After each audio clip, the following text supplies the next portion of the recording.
Според кој член од Законот за кривична постапка апелација му ја укина гаранцијата од речиси 800.000 евра во недвижен имот на Душко Лазаров, кој доби 15 години затвор за настаните од 27 април, а сега повторно е во притвор. На ова прашање Алфа веќе 5-ти ден чека одговор од апелацијскиот суд, а со месеци чека и самиот Лазаров. Токму укинатата гаранција во март го врати за решетките во Шутка, затворот каде почна неговата голгота пред речиси 2 години. Потоа, откако гарантираа неговите блиски роднини со недвижен имот, Лазаров се бранеше од слобода, но се до кобниот март кога лисиците пак му беа ставени. А на која основа апелација молчи? Неме и Врховен докаде се жалела одбраната уште во мај, ама 5 месеци нема никаков одговор. И Врховен како и апелација не се расположени да одговорат ниту на прашањата на Алфа. Токму молкот остава можност да се потврди вечната болка на правосудниот систем, неговата политизираност и независност. Инаку како што Алфа веќе објави, одбраната на Лазаров се обратила и до народниот правобранител. Тој утврдил дека му се прекршени човековите права на Лазаров и побарал објаснување од судскиот совет. Оттаму одговориле дека станува збор за ненамерна грешка, направена од страна на судија во случајот Добрила Кацарска. Сето ова е наведено во документите до кои Алфа дојде.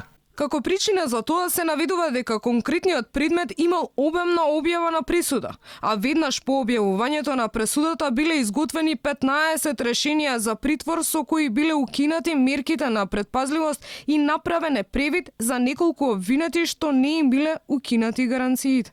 Зарем за ненамерна грешка на судијката, чие име во повеќе наврати се поврзува за владеачката гарнитура, човек кој понудил гаранција да се брани од слобода сега гине во Шутка. Инаку правобранителот не сака да зборува за случајот пред камерата на Алфа. Само телефонски ни објасни дека своевремено имале забелешки и за притворот и за укинатата гаранција на Лазаров. Ни додаде дека неговата позиција за притворот е веќе добро позната. Оваа мерка не сме да се применува освен ако е неопходна. Правните небулози ги кренаа на нозе медиумите и луѓето кои лично го познаваат Лазаров. За нив тој е работник со над 30 години искуство, кој нема црни дамки во досие. Неговата храброст и доблест се пишува во учебниците по историја, но ликот на Добрила Кацарска и незините дела ќе станат задолжително четиво за студентите по казнено право, како не треба да се практикува правото и неправдата, пишува поранешниот директор на Агенцијата за млади и спорт Маријан Спасески. Инаку правното слово јасно кажува кога може да се укине гаранцијата.